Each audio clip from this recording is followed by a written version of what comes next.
Et l'être humain, en fait, comme j'aime à le rappeler, c'est un être tridimensionnel. C'est-à-dire c'est un être qui a une dimension physique, matérielle, physiologique, biologique.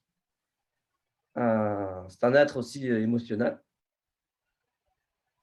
et donc il a des émotions.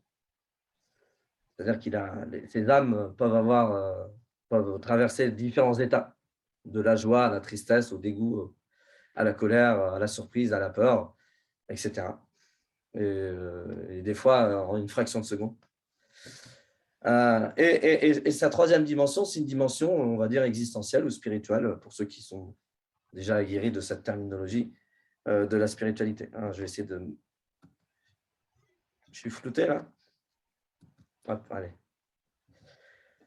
Et donc, à chacune de ces dimensions, à chacune de ces trois dimensions, physique, on va dire émotionnelle, et puis bon, on va dire les métaphysiques ou spirituelles, correspond à des besoins. Et donc, la question de la motivation, en fait, elle est très, très liée aux besoins humains. Qu'est-ce qui fait qu'on peut être très motivé à aller à travailler dur, probablement des fois pour gagner juste de quoi survivre? C'est parce que là, ça renvoie à des besoins physiologiques, à des besoins matériels. Donc, l'être humain, en fait, pour pouvoir perdurer dans ce monde, il a besoin de se nourrir. Et donc, il ne faut pas croire. C'est-à-dire que plus le besoin de nourriture est fort, plus, en fait, la motivation va être forte. Et pareillement, en fait, pour toutes les dimensions de son être. Donc, il a aussi des besoins émotionnels. Et donc, plus les besoins émotionnels sont forts, plus le degré de motivation va être fort.